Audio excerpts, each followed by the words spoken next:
ರಥ ಮಹಾರಥ ಸಾರಥಿ ಸೂರ್ಯ ನಮ್ಗೆ ಎತ್ತುತ್ತಾನೆ ಆರತಿ. ಸಾರಥಿ ಅಧಿರಥ ಮಹಾರಥ ಸಾರಥಿ.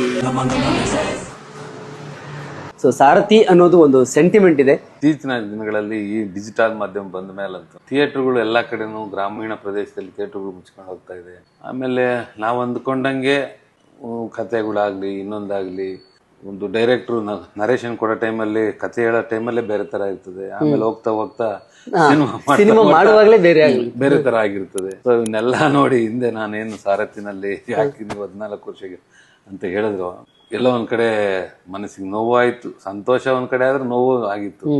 ಸುಮಾರು ಈ ಮಧ್ಯದಲ್ಲಿ ಒಂದು 50-60 ಕಥೆಗಳು ಹೇಳಿದ್ರು, ಡೈರೆಕ್ಟರ್ ಆಗಿದೆ ಸರ್, ಹೀಗಿದೆ ಸರ್, ಇಷ್ಟ ಹಾಕಿದ್ರೆ ಇಷ್ಟು ಬಂಡವಾಳ ಅನ್ನೋದ ಹೇಳೋದು ಅಂದ್ರೆ ಈಗ ವಾಪಸ್ ಬಂದ್ಮೇಲೆ.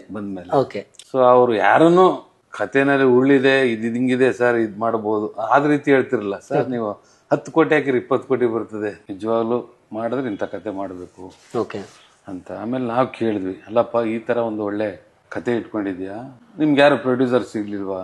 ಸರ್ ನಾನು ಸುಮಾರು ಜನ ಅಪ್ರೋಚ್ ಮಾಡಿದೆ, ಆದರೆ ಬಡ್ಜೆಟ್ ವೈಸ್ ಸ್ವಲ್ಪ ಜಾಸ್ತಿ ಆಗುತ್ತೆ ಅಂತ ಹೇಳಿ ಎಲ್ಲರೂ ಬೇರೆ ರೀತಿನೇ ನೋಡಿದ್ರು ಸರ್ ಅಂತ ಹೇಳಿದ್ರು. ಸ್ಟಾರ್ ಕ್ಯಾಸ್ಟ್ ಯಾರು ಅವ್ರ ಹತ್ರ ಮಾತಾಡಿದ ನಂತರ ನಾವು ಡಿಸಿಷನ್ ತಗೊಂತೀವಿ ಅಂತ ಹೇಳಿ ಅವಾಗ ಹೇಳಿದ್ರು, ಇಲ್ಲ ಸರ್ ವಿಜಯ್ ಸರ್ ಓಕೆ ಆಗಿದೆ ಅಂತ.